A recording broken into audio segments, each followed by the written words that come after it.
Welcome back again. This time we'll go a little more deeper in the definition of Qi and Qigong. Before we begin to talk about Qi and Qigong, we have to understand that both between Chinese traditional medics and martial artists, it still doesn't exist a universally accepted scientific definition of Qi and Qigong. Many people tend to define Qi in different ways depending on their studies and their experiences. Some people define Qi as a sort of electromagnetic energy, then other people define it as a sort of heat, warm sensation. Then there are even other definitions. But if you have studied Qigong at a deep level, you understand that no one of these is really fit to define Qi.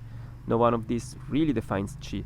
But at the same time, all of these are correct, because all of these are sensations that you can experience when you practice Qigong. We could say that all of these are consequences of the Qi flowing. The same is for the definition of Qigong. Many people think that Qigong is just like a group of practices or exercises that you can do in order to keep your physical and mental health, while what Qigong really is much more deeper than this.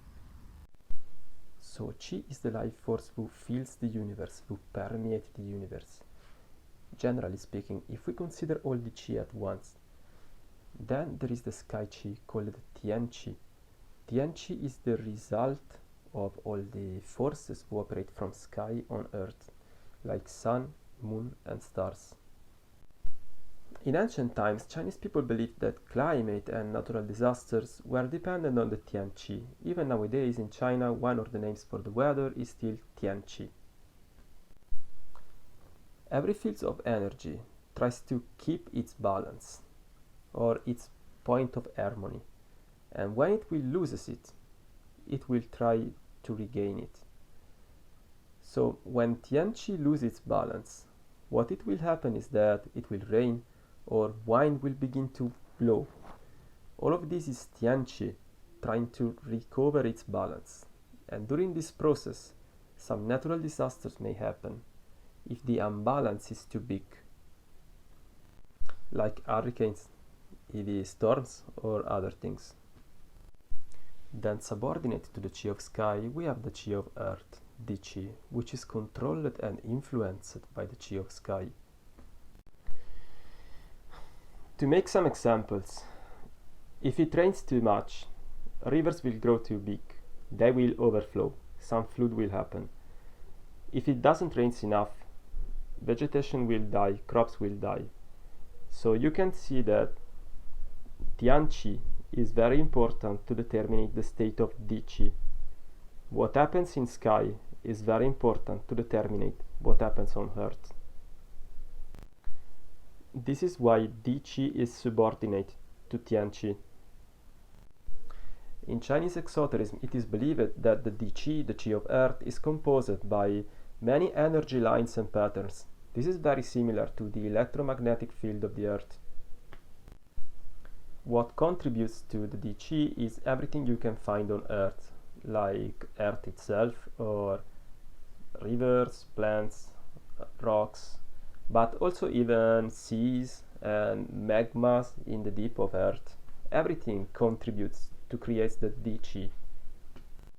And even the Di Qi, as the Tian Qi, it has to stay in balance. If some imbalance occurs, some disasters may happen, like earthquakes. When the Di Qi, the Qi of earth, is in a good balance, plants will grow and even animals will prosper.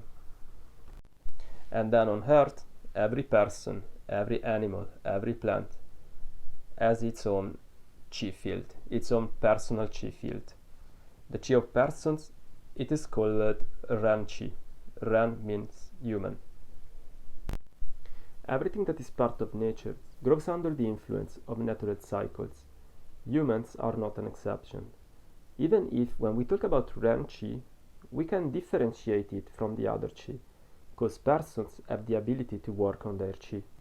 So I would like to tell you something now, because I would like to avoid making you confused.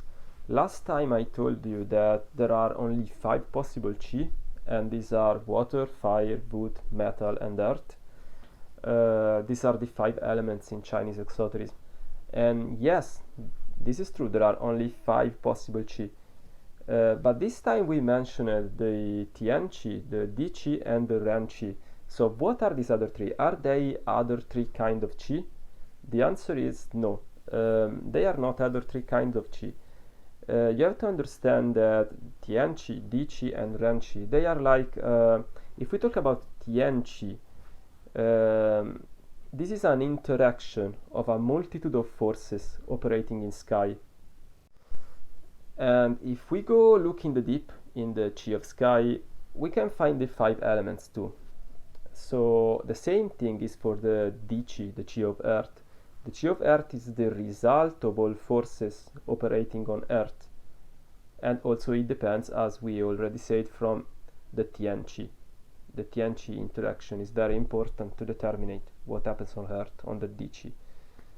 So the Tian qi is composed by many forces, and these many forces are composed by the 5 elements. The same thing happened for the Di qi, the qi of earth. The qi of earth is composed by an interaction of many forces present on earth. Also, the Tian qi is very important to determine the state of Di qi. But all these many forces are composed always by the 5 elements. Same thing happened for the qi of a person, the Ren qi.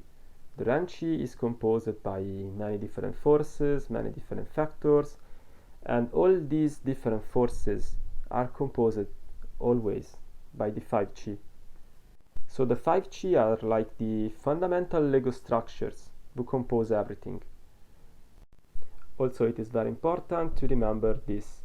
The Di qi, the qi of earth, is not the same thing as the elemental earth qi. The elemental earth qi from the 5 elements, it is just the elemental earth qi and nothing else.